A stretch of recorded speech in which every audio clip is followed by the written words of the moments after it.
Hello and welcome to another episode of the African Five-A-Side podcast. Today we are going to be recapping the round of 16 matches of the African Cup of Nations, 2023 African Cup of Nations, between Nigeria and Cameroon and between Angola and Namibia. Nigeria and Cameroon was the match of the day, so that's the one I'm going to be starting with. And both of these sides set up in a similar tactical system as their previous match. Nigeria came in with their 5-2-3. And I think they stuck to the system really to counter a lot of Cameroon's crossing. We've mentioned time and time again that Cameroon was the side that crossed the ball the most in this tournament, that all of their goals came from either crosses or set pieces. So it wasn't exactly a surprise, in my opinion, that Nigeria decided to play in the system, put as many center halves as they could, try and neutralize any threat from the wing. Cameroon stuck with the 3-4-3 that they used versus the Gambia. That tended to work too, again, because of all that crossing. And so during the preview, we mentioned that we thought that Cameroon might have more of the ball, that it might be more sterile possession, more horizontal possession, and that they would try to be using those crosses, whereas Nigeria would be much more vertical and would attack the transitions at a much higher pace. Tactically, I thought that Nigeria looked sharper. I really like how, when in possession of the ball, the fullbacks, Ola Aina and Zaidu Sanusi, pushed up and occupied the Cameroonian fullbacks.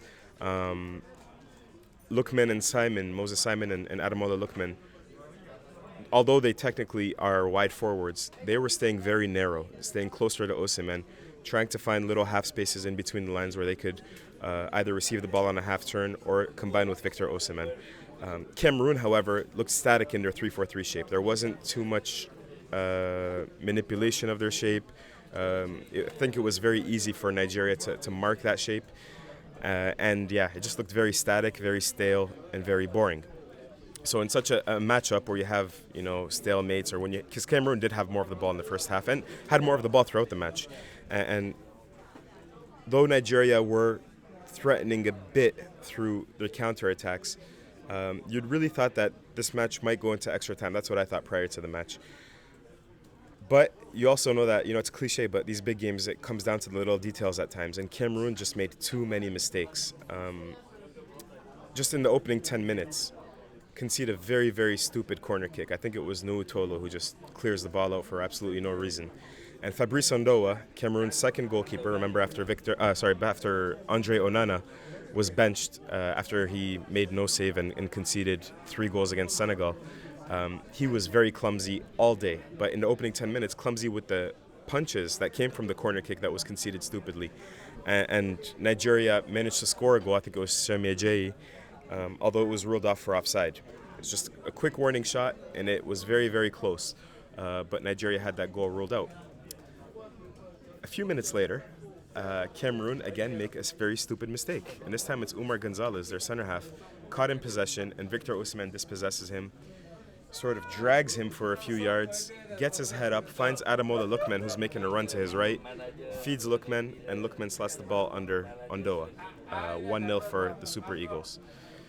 And there's just something I want to touch on with Victor Osimhen, because watching him in the flesh I do think is different to watching him on TV, because you see so much more of his movement, first of all, how he's all over the pitch, chasing after every lost cause and making it sometimes a semi-decent opportunity. And you also see his charisma and his leadership of how he talks to his players, or how he galvanizes the supporters. You can really see that he is the leader of this Nigerian team, alongside players like Trustekong and others. But he's a vocal leader, and his energy, it's different when you watch him in person. And I remember interviewing Yunus Kabul, the former Watford defender, Tottenham defender, in 2017, and I asked him, who was the most difficult striker he had to defend and why? He told me it was Robin van Persie, and I asked why, and he said, Robin van Persie, he almost lulled you to sleep, and you thought you knew where he was, and you thought you knew what he was doing, and then in a split second, he'll make a run, or he'll do a little movement, and he'll create just a half yard of space or a yard of space. And he was so technically good that yard of space was enough for him to score a goal or to make you look dumb. So he said, I always had to concentrate for every single second of the time I was marking Robin van Persie. I think it's similar to Victor Osimhen, not because of his technique. He's not on the same technical level as a Robin van Persie. He's not maybe as lethal of a finisher, but it's just because of his energy and because he chases everything and he never thinks anything is a lost cause. So Omar Gonzalez turned his back to him, and he probably thought, I have a second or two to make the back pass to his goalkeeper Fabrice Andoa, but he didn't. Victor Osimhen just nipped at his heels, stole the ball, and he did that maybe 4 or 5 times during this match. So he is a player that you cannot rely on your perception of how far he is. It's almost like the rear view mirror in the cars where it says this object is closer than it appears. That's what it's like, I think, sometimes when Victor Osimhen is chasing you down. So, and you could also see, in the stadium today, the star factor of Osimhen. On several occasions, the entire stadium just chanting his name, Osimhen, Osimhen, Osimhen. Neutrals, especially Ivorians, sometimes leading this chant. He is absolutely the best player on the African continent. He absolutely deserved that he was named that at the CAF Awards. And his star value is a real thing here at the African Cup of Nations. Anyways, the second half was very much of the same. Nigeria threatening vertically, Cameroon not threatening and horizontal.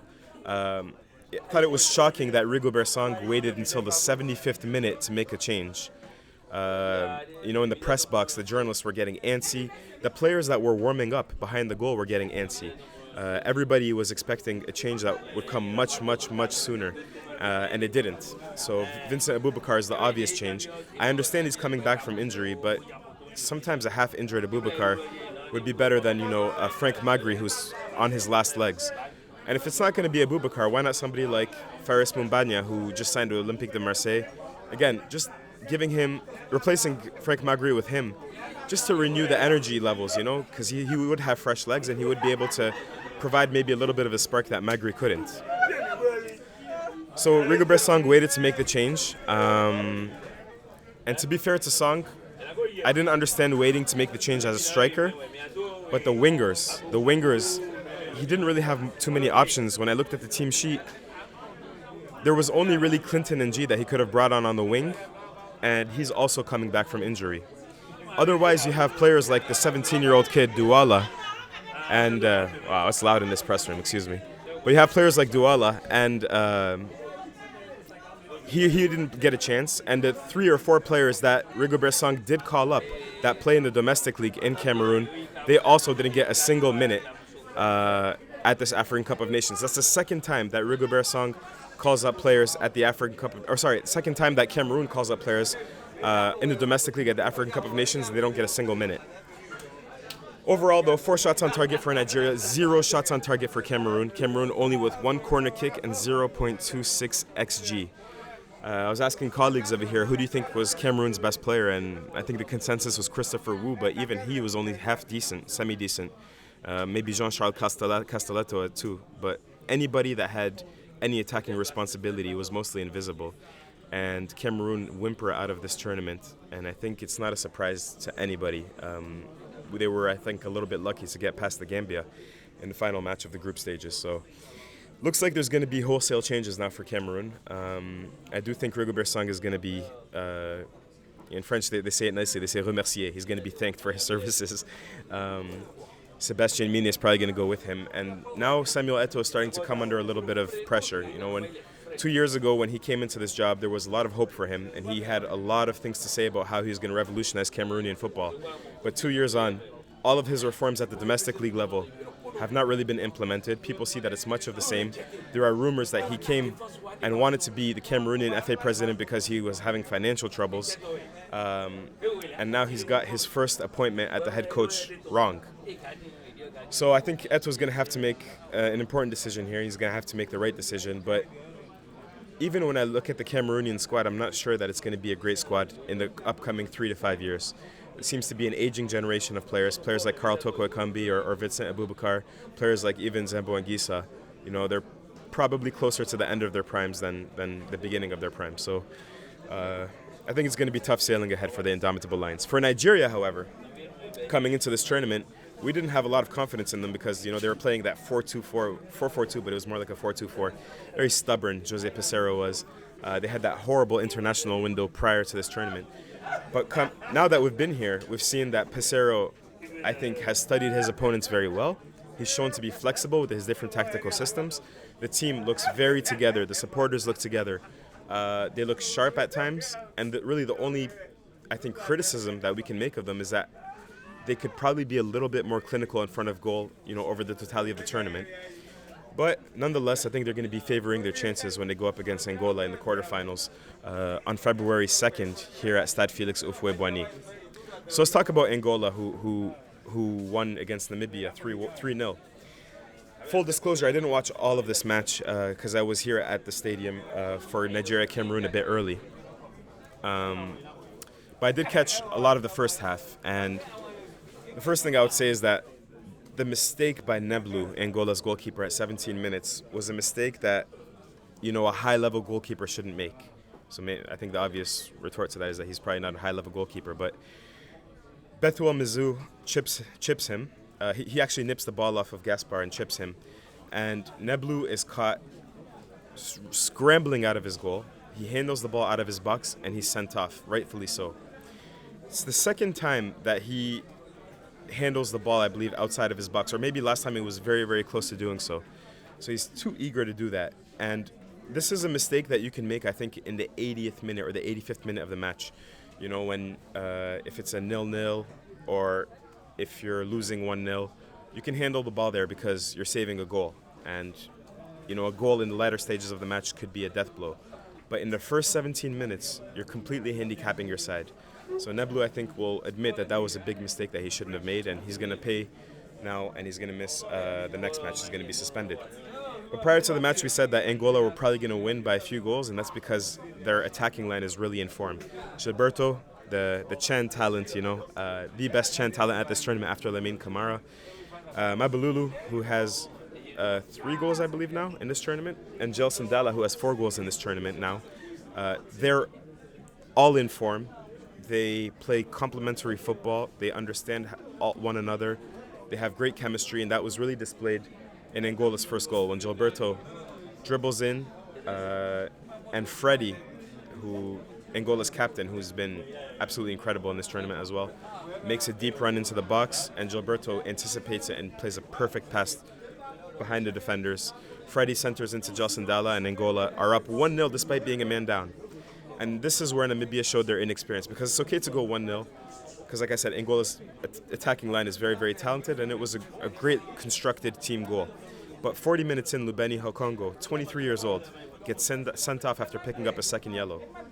When you're in Namibia, and you're the underdog, and you're at a historic stage of the competition that you've never been at before, and you're up a man, you have to do everything to make sure that you don't level the advantage. So that picking up that second yellow card was a big mistake. Angola scored immediately after, too, to rub salt in the wounds.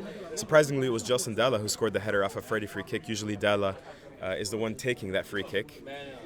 Second half was a little more open. There's only 20 men on the pitch. I thought Angola looked sharper. And when you only have 20 men on the pitch, again, with Angola's quality along the front line, they were always the more likely side to score. And this time it's Mabululu. And I love this goal because he finds the space, but the way he scores this goal, Thierry Henry opened his body up very well, and with side foot shot the ball, with a perfect spin on it, perfect amount of English, and this wasn't that.